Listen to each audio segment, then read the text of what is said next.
أعوذ بالله من الشيطان الرجيم بسم الله الرحمن الرحيم وَإِذْ أَخَذْنَا مِيثَاقَ بَنِي إِسْرَائِيلَ لَا تَعْبُدُونَ إِلَّا اللَّهَ وَبِالْوَالِدَيْنِ إِحْسَانًا وَذِي الْقُرْبَى وَالْيَتَامَى والمساكين وقولوا للناس حسنا وأقيموا الصلاة وآتوا الزكاة ثم توليتم إلا قليلا منكم وأنتم معرضون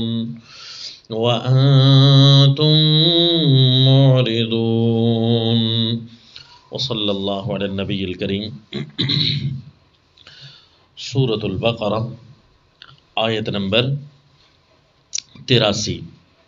وَإِذْ أَخَذْنَا مِيثَاقَ بَنِي إِسْرَائِيلَ لَا تَعْبُدُونَ إِلَّا اللَّهَ، یہ جو مضمون چل رہا تھا 12 انعامات کے بعد اللہ کریم نے بنی اسرائیل کو ڈانٹا کہ دیکھو انعامات کثیرہ کے باوجود، اور یہ بھی آپ کو عرض کیا کہ پچھلے جو انعامات تھے ان کا تعلق موجودہ لوگوں سے کیسے ہے جو ان کو ڈانٹ پڑ رہی ہے۔ ثم قست قلوبکم، اور اس کے بعد ان کے اندر 2 فرقوں کا ذکر ہوا، ایک عوام اور ایک ان کے پڑھے لکھے جاہل۔ تو ان پڑھے لکھے جاہل ہوں یا عوام ہو، ان کا ایک قول باطل آیا تھا، وقالوا لن تمسنا النار، اس کے جوابات شروع ہو گیا، 4 جواب آئیں گے۔ آپ کو ایک درمیان میں نکتہ عرض کروں کہ 10 قسم کے قول باطل کا رد آئے گا، 10 قسم۔ لفظ قالو یا قالا یا یقولو یا قالت کے ساتھ یہ الفاظ آئیں گے، میں آپ کو ساتھ ساتھ گنواتا جاؤں گا، لیکن وہ قول باطل اصول تفسیر کے مطابق بالطبع ان کا رد ہے، بالطبع یعنی ان کو قول باطل ہم گنیں گے۔ وہ جو ہے بذات یا بالاصل وہ اس کا رد مقصود نہیں ہے، بلکہ وہ رد ان کی درمیان میں کوئی بات چل رہی ہوگی تو درمیان میں ان کا قول آ جائے گا تو ان کا رد شروع ہو جائے گا۔ تو اس کو تفسیر کے اصول کے مطابق جو ہے بڑا خیال سے رکھنا چاہیے تاکہ جو ہے ما انزل اللہ کا بیان پورا کا پورا ہو، جو اللہ کریم نازل فرمانا چاہتے ہیں وہ پورا کا پورا ہو۔ تو لہٰذا یہ آپ کو میں گنوا دیتا ہوں۔ یہ پہلا آیت نمبر 76 کے اندر آیا ہوا اذا لقوا الذین آمنوا قالوا آمنا، یہ قول باطل نمبر 1 تھا، تو اس کا رد آپ نے پڑھا۔ وقالوا لن تمسنا النار، یہ آیت نمبر 80 کے اندر اب آ رہا ہے، اور اس کا رد اب ہم پڑھ رہے ہیں۔ تو یہ 2، تو اسی طرح میں آپ کو ضمناً بتاتا جاؤں گا بالطبع کہ ان کے اقوال باطلہ آ رہے ہیں، 10 قسم کے آئیں گے، تو ان کا رد ہوگا۔ لیکن یہ آپ نے دیکھا کہ وَإِذَا لَقُوا الَّذِينَ آمَنُوا قَالُوا آمَنَّا، یہ جو پہلا قول باطل تھا یہ اصل میں قول باطل کے رد کے لیے مضمون نہیں چلا، بلکہ مضمون اس فرقے کے لیے چلا، پہلا فرقہ گنوانا تھا اور اس کا تعارف کروانا تھا کہ یہ پہلا گروہ ہے ان کا، یہ پڑھے لکھے جاہل لوگ۔ اور دوسرا گروہ جو ہے وَمِنْهُمْ أُمِّيُّونَ کا ذکر پڑا تھا، اس کے ضمن میں بالطبع یہ قول باطل آیا وَقَالُوا لَن تَمَسَّنَا النَّارُ، تو اس کا رد ہو رہا ہے۔ تو یوں جو ہے یہ ان کے عوام کا اور ان کے قول باطل کا رد بھی ہو رہا ہوگا اور ان کے اس دوسرے گروہ کی تنبیہ بھی ہو رہی ہوگی۔ اور اس قول باطل کا رد جو ہے یہ 4 جوابوں پر مشتمل ہوگا۔ بلا من کسب سیئہ، یعنی 4 دفعہ گویا اللہ ان کو ڈانٹ رہے ہیں، ان لوگوں کو جو توہمات پر اپنے باطل جو ہے نظریات رکھتے ہیں، توہمات ان کے جو تھے ان کا رد تو کرنا تھا، یہ پڑھے لکھے جاہل ہوں یا ان کے عوام ہو، تو ان دونوں نے کہا تھا لن تمسنا النار الا ایاما معدودہ، کیونکہ دونوں فرقے ذکر کر کے، دونوں گروہ ذکر کر کے اللہ نے ان کی بات ذکر کی، تو اب ان کا 4 دفعہ رد ہوگا۔ نمبر 1 بلا من کسب السیئہ، یہ پہلا رد ہے، یہ کل آپ نے پڑھا، والذین آمنوا وعملوا الصالحات، یہ جواب نمبر 2 ہے، ان کے قول باطل کا دوسرا جواب ہے۔ وَإِذْ أَخَذْنَا مِيثَاقَ بَنِي إِسْرَائِيل، اور وَإِذْ أَخَذْنَا مِيثَاقَكُمْ، یہ تیسرا اور چوتھا یہ رد ہے اور جواب ہے۔ یہ 4 جواب پڑھتے ہیں نا، پھر اس کے بعد اللہ تعالیٰ 4 چیزیں اور بھی بیان کریں گے، ہوں گی اسی قول باطل کے متعلقہ، اور ان کے دوسرے گروہ پر رد ہو رہا ہوگا۔ اور آپ نے دیکھا کہ یہ وَإِذْ أَخَذْنَا مِيثَاقَ بَنِي إِسْرَائِيل پہلا لفظ ہے، وَإِذْ أَخَذْنَا مِيثَاقَكُمْ دوسرا لفظ ہے، کہ بنی اسرائیل سے جب ہم نے پختہ وعدہ لیا، اور پھر فرمایا جب تم سے ہم نے پختہ وعدہ لیا، حالانکہ دونوں سے مراد بنی اسرائیل ہیں، کیونکہ بنی اسرائیل کی ہی باتیں اور ان کے ہی وعدے ذکر ہو رہے ہیں۔ تو وَإِذْ أَخَذْنَا مِيثَاقَ بَنِي إِسْرَائِيل پہلے کیوں ہے اور دوسرا مِيثَاقَكُمْ کا لفظ کیوں ہے؟ اس کی وجہ یہ ہے کہ آپ نے پیچھے 2 فرقے، 2 گروہ ان کے پڑھے، ایک ان کے عوام تھے اور ایک ان کے اگوان تھے، اور عام عوام اور اگوان ان ساروں کے لیے وہ سارے بنی اسرائیل شمار ہوتے ہیں، تو ان ساروں کے لیے فرمایا کہ ایک وعدہ تم سے ہم نے لیا تھا، قول باطل اور توہم کے پیچھے چلنے والوں اور باطل عقائد بنانے والوں، تم سے تو ہم نے ایک وعدہ لیا تھا، اس وعدے کی طرف دیکھو، نہ کہ تم جو ہے امانی آرزوؤں اور جھوٹے توہمات کے پیچھے پڑے رہتے ہو، اس وعدے کو یاد کرتے۔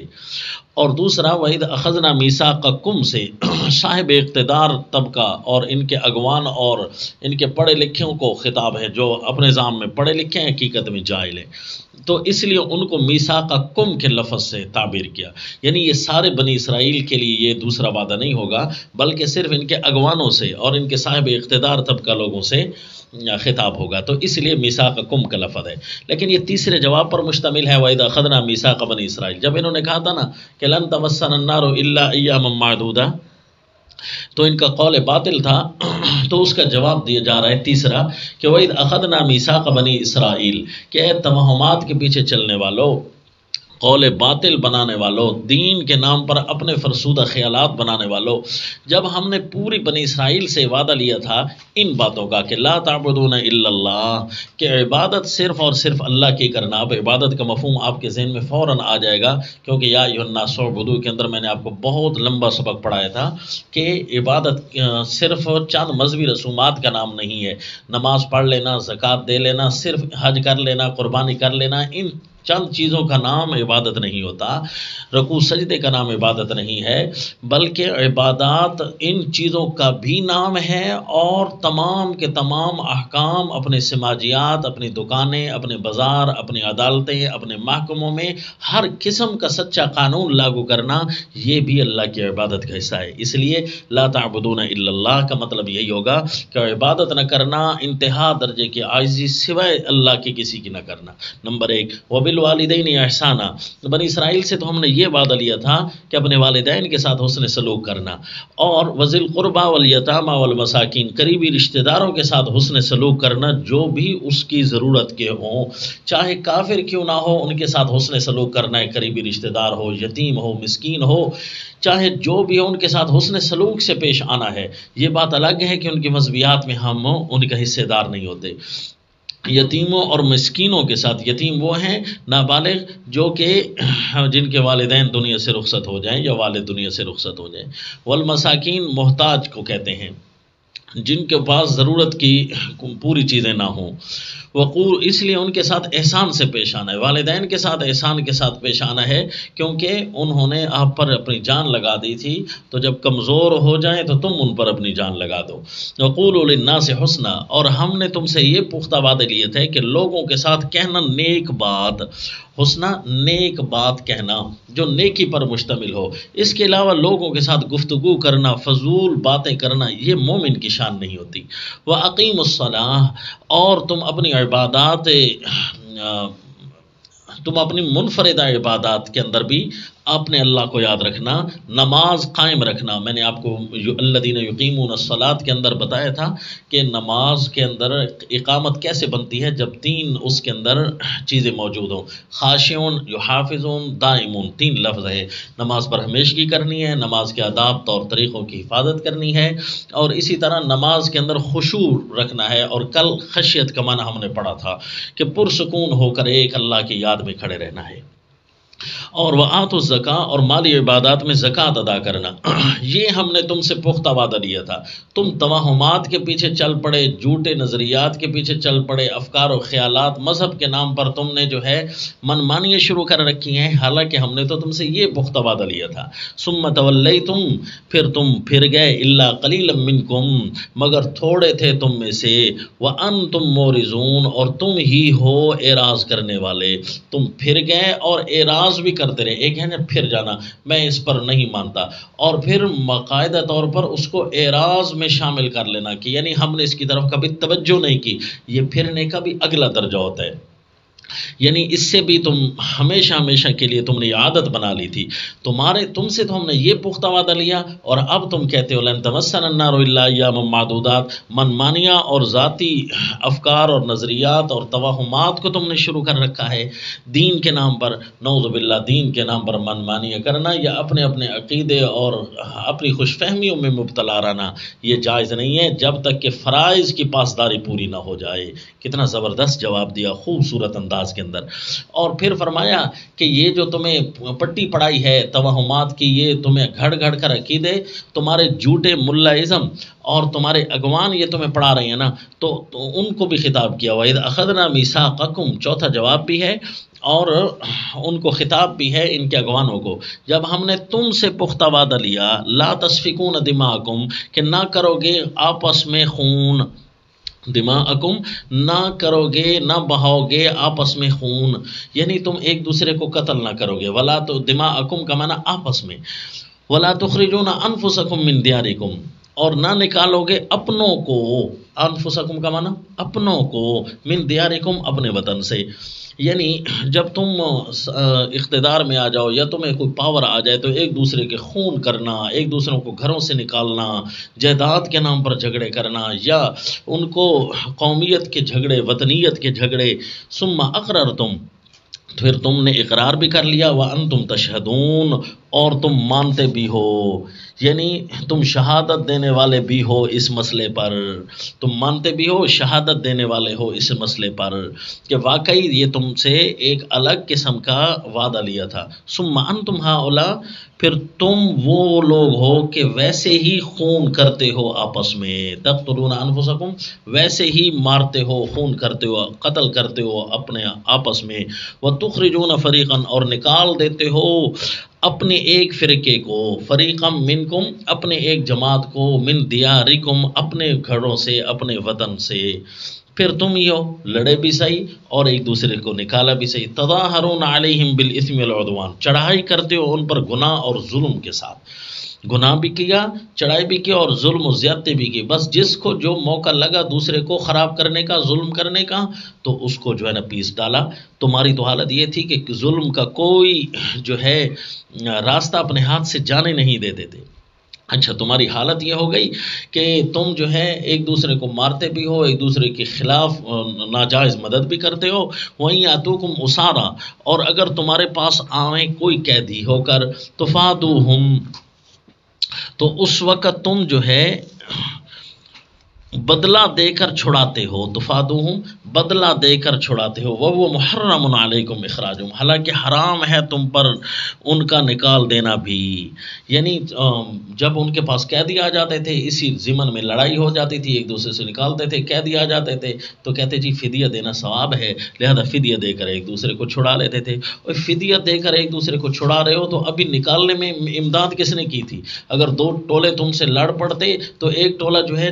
ان کی مدد کرتا، دوسرا ٹولہ ان کی مدد کرتا، اور جب قیدی آ جاتے تو چھڑا بھی لیتے تھے، تم باہر بیٹھے ہوئے جو ہے اپنے پیسے دے کر، اور کہتے یہ جی ثواب ہے، ہماری تورات میں کتاب میں لکھا ہے افتؤمنون ببعض الکتاب وتکفرون ببعض، کیا تم مانتے ہو بعض کتاب کو اور کفر کرتے ہو بعض کا؟ یہ جو ہے تم نے فدیہ لیا ہے، یہ کتاب اللہ پر بھی تم نے عمل کیا، اور تو پہلے نکالا کیوں تھا، پہلے لڑے کیوں تھے؟ تو وہ کفر کیا۔ فما جزاء من یفعل، اب دیکھیں جی یہ چوتھے جواب کے بعد دو سزائیں ہوگی ان کی۔ فما جزاء من يفعل ذلك منكم الا خزي في الحیات الدنیا، نمبر 1، ویوم القیامۃ یردون الی اشد العذاب، نمبر 2، کہ تم میں سے فما جزاء، اس کی کوئی کیا سزا ہوگی، اس کی کوئی سزا نہیں ہے، من یفعل ذلک منکم، تم میں سے جو بھی یہ کام کرتا ہے، الا خزی، کوئی سزا نہیں ہوگی مگر رسوائی دنیا کی زندگی میں، یعنی دنیا میں اور کوئی سزا نہیں ملے گی، اسی جیسی سزا ملے گی جس طرح تم نے کیا ہے۔ تم نے کسی کو گھروں سے نکالا ہے، کسی کو خون کیا ہے، تو یہ ذلیل کرنا ہے نا، تو جو جس طرح الجزاء من جنس العمل، یہ قانون ہے قدرت کا کہ جیسے ہی کوئی گناہ کرتا ہے نا تو اسی گناہ جیسی سزا ملتی ہے۔ تم نے لوگوں کو ذلیل اور رسوا کیا، پوری زندگی اس دنیا میں اللہ تمہیں ذلیل اور رسوا کرے گا۔ اس کا مطلب یہ ہے کہ جب کوئی کسی کے ساتھ زیادتی کرتا ہے تو اسی دنیا میں بھی اس کا بدلہ ملنا یقینی ہوتا ہے۔ یہ اشارہ ہو گیا اس بات کا کہ کسی کے ساتھ ظلم نہ کرو، نہیں تو اسی زمین پر اسی دنیا میں اپنے اسی ظلم کا راستہ دیکھو گے۔ نعوذ باللہ من ذالک، کسی کے عزت پر ڈاکے نہ ڈالنا، ورنہ اسی دنیا میں اپنی عزت پر ڈاکے تم بھی دیکھو گے۔ الجزاء من جنس العمل، کسی کے خون کے پیاسے نہ ہو جانا، کسی کے مال کے پیاسے نہ ہو جانا، ظلم نہ کرنا، کیونکہ ظلم کی سزا اسی دنیا میں ملتی ہے۔ وَيَوْمَ الْقِيَامَةِ يُرَدُّونَ إِلَىٰ أَشَدِّ الْعَذَابِ، اور دن قیامت پہنچائے جائیں گے إِلَىٰ أَشَدِّ الْعَذَابِ، سخت سے سخت عذاب میں، یعنی دن قیامت بھی ہوگا۔ وَمَا اللَّهُ بِغَافِلٍ عَمَّا تَعْمَلُونَ، اور وہ کیسے سخت سزا ملے گی، کتنی سزا ملے گی، کیوں ملے گی، اللہ تو بے خبر نہیں ہے نا تمہارے کاموں سے، جتنے تم نے کرتوت کیے اس کے مطابق سزا ملے گی۔ اللہ تعالیٰ کو تو پتہ ہے کہ کس کو کتنی سزا دینی ہے۔ اولئک الذین اشتروا الحیات الدنیا، اب یہاں سے خیال کرنا، اہل علم کے لیے ایک نکتہ عرض کرتا ہوں کہ ایک ہوتی ہے فصل وصل کی بات، آپ نے علم المعانی میں پڑھی، علوم عربیہ کے اندر ایک علم ہوتا ہے جس کو علم معانی کہتے ہیں، فصل وصل، واو لگنا اور واو نہ لگنا۔ کتنی آیتیں آپ نے پیچھے پڑھی ہیں، کہیں واو لگی تھی تو کہیں واو نہیں لگی تھی۔ جہاں واو نہ لگ رہی ہو تو وہاں سے ایک نئے مضمون کی طرف تھوڑا سا اشارہ ہوتا ہے، لیکن اس سے اگلی آیت میں پچھلی آیتوں کی مضمون کی طرف اشارہ ہو اور واو بھی نہ لگی ہو تو اس کا مطلب ہے پچھلی بحث کے ساتھ بھی تعلق ہے لیکن عنوان چینج ہو رہا ہے۔ تو اولئک الذین اشتروا الحیات الدنیا، انشاءاللہ کل کے سبق میں بھی مزید سمجھاؤں گا فصل اور وصل کو، اگر پوری سمجھ نہ آئے تو کوئی حرج نہیں، لیکن اگر اہل علم کو یہ نکتہ سمجھ آ جائے تو ترجمہ پڑھنے پڑھانے اور سمجھنے میں ان کو کافی مفید ہوگا۔ اور اسی طرح شیوخ کے بہت سارے خلاصہ جات ہیں، ان خلاصہ جات کو آپ پڑھ رہے ہوتے ہیں تو آپ کو اشکالات وارد ہو رہے ہوتے ہیں، تو اس بحث کا بہت بڑا تعلق ہوتا ہے ان اشکالات کے حل کرنے میں۔ تو اولئک الذین اشتروا سے یہ پچھلے لوگوں پر اشارہ بھی ہے، اولئک مشار الیہ وہی ہے، اشارہ انہی کی طرف ہو رہا ہے، لیکن واو بھی نہیں ہے، اس کا مطلب ہے عنوان بھی تبدیل ہے اور تعلق بھی پچھلے مسئلے کے ساتھ ہے۔ تو اس کو کہتے ہیں فرد جرم، عنوان یہ چینج ہو رہا ہے کہ 4 فرد جرم اللہ ان پر لاگو کریں گے۔ انہوں نے جو کرتوت کی ہیں نا، 4 قسم کے فرد جرم ان پر طاری ہوں گے کہ یہ جرم ان پر لگاؤ، اور سزا تو وہ تھی جو 2 سزائیں ان کو مل رہی ہیں، تو 4 فرد جرم آئے گے جی، 4 جوابات بھی ہو گئے ان کے دوسرے قول باطل کے، اور 4 فرد جرم۔ اولئک الذین اشتروا الحیات الدنیا، یہ 4 آیتیں آئیں گی نا، اور ہر آیت ایک فرد جرم بیان کرے گی۔ اولئک الذین اشتروا الحیات الدنیا نمبر 1، ولقد آتینا نمبر 2، وقالوا قلوبنا نمبر 3، ولما جاءہم فرد جرم نمبر 4۔ اور آپ کو عرض کیا نا کہ قال، یقول، قالت، قالو، یہ جتنے بھی آگے لفظ آئیں گے نا ان کے اندر 10 قسم کے قول باطل بھی آ رہے ہیں۔ تو 2 قول باطل آپ پڑھ رہے ہیں نا، تو قالوا قلوبنا غلف پر جب ہم آئیں گے تو میں آپ کو سمجھاؤں گا یہ تیسرا فرد جرم بھی ہے اور تیسرا قول باطل بھی ہے۔ اولئک الذین اشتروا الحیات الدنیا، پہلا فرد جرم کہ کیوں ان کو دنیا میں ذلت والی سزا ملے گی، کیوں دن قیامت سخت سے سخت عذاب میں جائیں گے، اس کی کیا وجہ جی؟ اولئک الذین اشتروا الحیات الدنیا بالآخرہ، یہی ہیں وہ لوگ جنہوں نے مول لی دنیا کی زندگی آخرت کے بدلے میں۔ نشتروا الحیات الدنیا اشتروا الحیات الدنیا، مول لی دنیا کی زندگی آخرت کے بدلے میں، فلا یخفف عنہم العذاب ولا هم ینصرون، سو نہ ہلکا ہوگا، یعنی وہی پیچھے جو دو عذاب تم نے دیکھے نا، سو نہ ہلکا ہوگا ان پر عذاب، یا دونوں عذاب یا صرف آخرت کا عذاب، کیونکہ پیچھے دونوں قسم کی سزائیں موجود تھیں۔ وَيَوْمَ الْقِيَامَةِ يُرَدُّونَ إِلَىٰ أَشَدِّ الْعَذَابِ، عذاب کا لفظ تھا تو زیادہ لگتا ہے کہ یہاں آخرتی عذاب کا اشارہ ہے۔ فَلَا يُخَفَّفُ عَنْهُمُ الْعَذَابُ، سو نہ ہلکا ہوگا ان پر عذاب، وَلَا هُمْ يُنصَرُونَ، اور نہ ان کو مدد پہنچے گی، نہ ان کو مدد۔ یہ بڑے خوبصورت الفاظ کے معنی حضرت شیخ الہند رحمہ اللہ کے، جو جواہر القرآن میں حضرت شیخ القرآن مولانا غلام اللہ خان رحمہ اللہ نے یہی ترجمہ لگایا ہے نا اپنی تفسیر کے اندر، تو بڑے اس کو کہتے ہیں مطابقی ترجمہ، صیغے کے مطابق، عربی کے لفظ کے مطابق ترجمہ، وَلَا هُمْ يُنصَرُونَ، اور نہ ان کو مدد پہنچے گی۔ تو یہ جو ہے پہلا فرد جرم، پہلا فرد جرم یعنی انہوں نے یہ جو قول باطل کھڑے ہیں، یہ جو توہمات کھڑے ہیں دونوں گروہوں نے، ان دونوں گروہوں کے سارے محنتوں کا خلاصہ یہ ہے کہ یہ دنیا کو پسند کرتے ہیں، یہ پہلا فرد جرم جن پر لگے گا۔ دوسرا فرد جرم کہ انہوں نے انبیاء کی تعلیمات کو یکسر دھدکار دیا تھا، نعوذ باللہ، یہ دوسرا فرد جرم بیان ہو رہا ہے۔ وَلَقَدْ آتَيْنَا مُوسَى الْكِتَابَ وَقَفَّيْنَا مِن بَعْدِهِ بِالرُّسُلِ، اور بے شک دی ہم نے حضرت موسیٰ علیہ السلام کو کتاب، موسیٰ علیہ السلام کو کتاب دی، وَقَفَّيْنَا مِن بَعْدِهِ بِالرُّسُلِ، اور پے در پے بھیجے ان کے پیچھے ہم رسول، ہم نے رسول، یعنی پے در پے ہم نے ان کے پیچھے رسول بھیجے۔ ایک آدھ رسول نہیں آیا بنی اسرائیل کے اندر، کئی اللہ نے انبیاء بھیجے۔ حضرت سیدنا عیسیٰ علیہ السلام تو آخری تھے نا، لیکن کئی حضرت سیدنا موسیٰ علیہ السلام کے بعد آئے، پے در پے آئے، ان کو سمجھاتے رہے، ان کو ان کے وعدے یاد کراتے رہے، یہ جو وعدہ بھی آپ نے پڑھا تھا۔ وَآتَيْنَا عِيسَى ابْنَ مَرْيَمَ الْبَيِّنَاتِ، اور دیے ہم نے عیسیٰ بیٹے مریم کو معجزے صریح، یعنی حضرت موسیٰ علیہ السلام کا ذکر کیا، حالانکہ بنی اسرائیل میں حضرت سیدنا یوسف علیہ السلام پہلے رسول آئے تھے، اور ان کے سے پہلے حضرت یعقوب علیہ الصلوۃ والتسلیم آئے تھے، لیکن جب سے اولاد اسرائیل بنی ہے تو ان میں پہلے حضرت یوسف علیہ السلام تھے، کیونکہ سیدنا موسیٰ علیہ السلام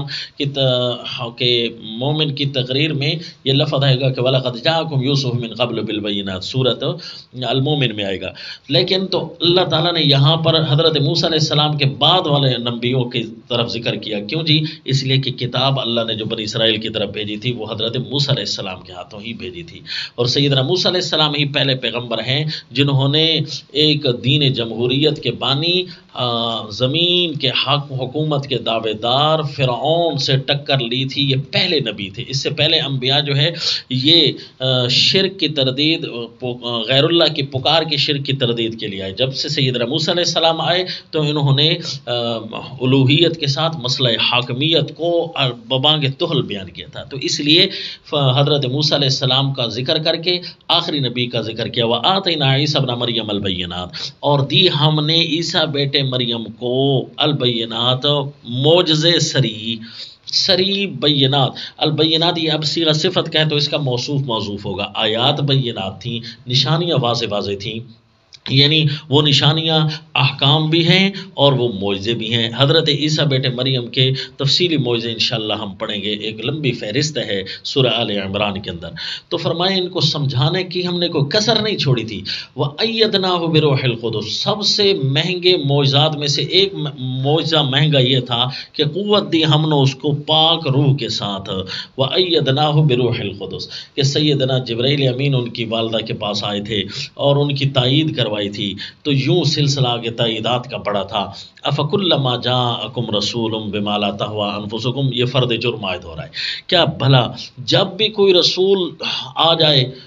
تمہارے پاس، بما لا تہوی انفسکم، وہ چیزیں لے کر، وہ احکام لے کر کہ جو تمہارے جیوں کو نہیں بھاتے، وہ احکام تمہارے جیوں کو نہیں بھاتے، اچھے نہیں لگتے، تو استکبرتم، تو تم تکبر کرنے لگ گئے۔ کیا جب بھی کوئی رسول، اب تمہاری مرضی کے احکام کیا لے کر آئے، جب بھی کوئی رسول ایسے احکام لے کر آتا ہے جو تمہیں اچھے نہیں لگتے نا، تو تم تکبر کر دیتے ہو۔ فَفَرِيقًا كَذَّبْتُمْ وَفَرِيقًا تَقْتُلُونَ، ایک جماعت کو تم نے جھٹلایا اور ایک جماعت کو تم نے قتل کر دیا یا لڑائی کی یا قتل کر دیا، دونوں معنی اس کے اندر آتے ہیں۔ تقتلون اگر انبیاء کے شہید ہونے والا قول مان لیا جائے تو تقتلون کا معنی تم نے قتل کیا، اور انبیاء کے ساتھ شہید ہونے والے قول کی تصریح چونکہ کہیں نہیں ملتی تو لہذا تقتلون کا معنی لڑائی کرنا بھی آتا ہے۔ تو ایک جماعت کو تم نے صرف جھٹلایا اور ایک جماعت کے ساتھ تم لڑتے بھی رہے۔